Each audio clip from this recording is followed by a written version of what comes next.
Welcome to Sal's Classic Bodybuilding Archives.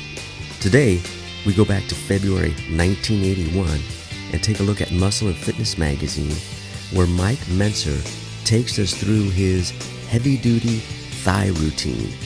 Enjoy. Like most kids who take up weight training, I wanted to have a pair of big arms. That prospect is what fueled those initial misdirected workouts. As much as I was taken by big arms, I never lost sight of the beauty and impressiveness of a well-developed pair of legs.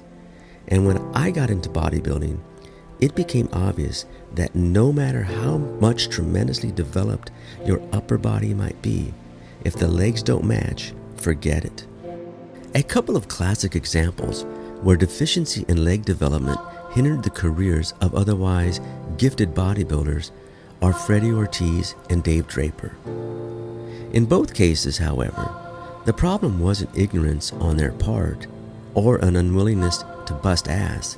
No, unfortunately, both Dave and Freddie suffered from a genetic deficiency in the leg area.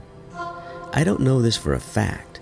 I guess that in most cases where a body part is lagging way behind the rest of the body, there is less fiber density in that area. Though I have been more fortunate than many in that I inherited a pleasing shape in my leg muscles as well as the potential for developing a lot of mass, my current thigh development is not merely the result of having chosen the right parents.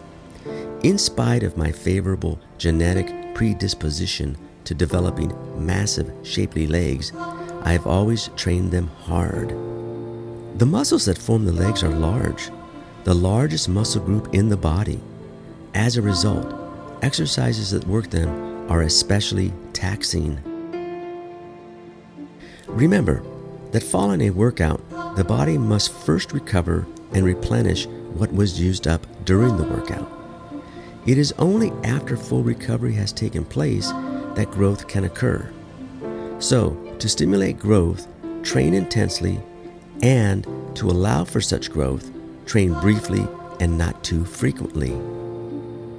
The following workout is performed twice every 8 days, usually on a Monday and a Friday, along with chest and triceps work. Because my legs respond relatively easy, I train them after working chest and triceps.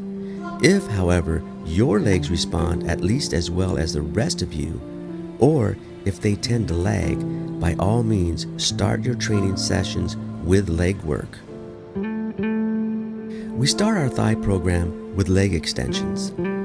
This exercise is valuable in that it focuses the stress almost entirely on the frontal thigh muscles, the quadriceps. The isolation of these muscles is important because the strength of the adjacent muscles, such as the abductors and the buttocks, is preserved for the second exercise to follow, either squats or leg presses. By first carrying a set of leg extensions to failure, we pre-exhaust the quadriceps. This means that in the second exercise, squats or leg presses, the adjacent muscles are temporarily stronger than the quads, and we are able to work the quads to a point of failure without the surrounding muscles giving out first. Use enough weight in the leg extension to allow for perfectly strict performance of 6 to 8 reps. After you've completed the last possible positive rep, have a partner help you force out 2 more reps. His assistance must be minimal, just enough to help you barely make it.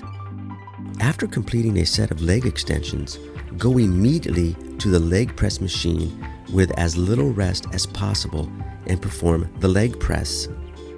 Remember that you'll be fatigued in the quad at this point, so you might require less weight than normal. For force reps, push with your hands on your knees, again providing yourself with just enough assistance so each remaining rep is extremely difficult, requiring an all-out effort. If you do not have access to a leg press machine, squats can be substituted as the compound movement of a pre-exhaustion superset of leg extensions. That is, do your leg extensions and then immediately go right into squats. Don't worry about forced and negative reps on the squat, however, because of the obvious safety considerations.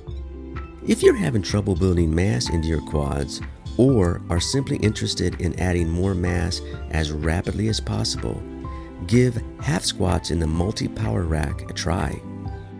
I do these after the leg extensions leg press superset, as that warms up my knees thoroughly and prepares me for the rugged exercise that awaits. Place the rack pins at a level consistent with what would be a half squat for you. For set 1, start with a weight that allows 8 easy reps. Set 2, then a weight allowing 8 not so easy reps. For set 3, load on more weight, enough so you can only do 6 to 8 reps, with the final rep requiring close to an all-out effort to failure. Then, finish off your frontal thigh work with one final set of full squats, again to positive failure for 8 to 10 reps. Next is leg curls. I use just enough weight to allow for the usual 6 to 8 heavy-duty, strict, positive reps with a momentary pause at the top in the contracted position of each rep. As usual, I do 2 sets at most. The sets consisted of 6 to 8 positive reps, 2 forced reps, and every other workout, I did negatives after the forced reps. So there you have it, a truly heavy-duty leg workout that helped my already well-developed legs become even better. Need I remind you that growth never comes easy?